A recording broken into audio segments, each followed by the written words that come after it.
Hi Sagittarius, mid-month of October 2024, kuha lang tayo ng ilang messages para sa inyo.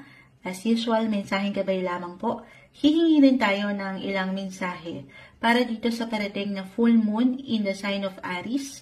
We'll see kung anong maaring maging epekto nito sa inyong sign. May matigas ang ulo or tumitigas ang ulo kasi nga may nagsiselos. Pwedeng ganon. Merong mapanakit po. Eto, kahit sa simpleng emosyon. So, huwag kayong ma-stuck doon. Note to self. Huwag tayong tumambay doon sa pakiramdam na yan. You have the power. You have the control. Divert your energy and attention kung saan ka pwede pang lumago. Saan yun? Dito. So, nakikita natin magandang flow when it comes to work, money. Lalo pa kung mag-apply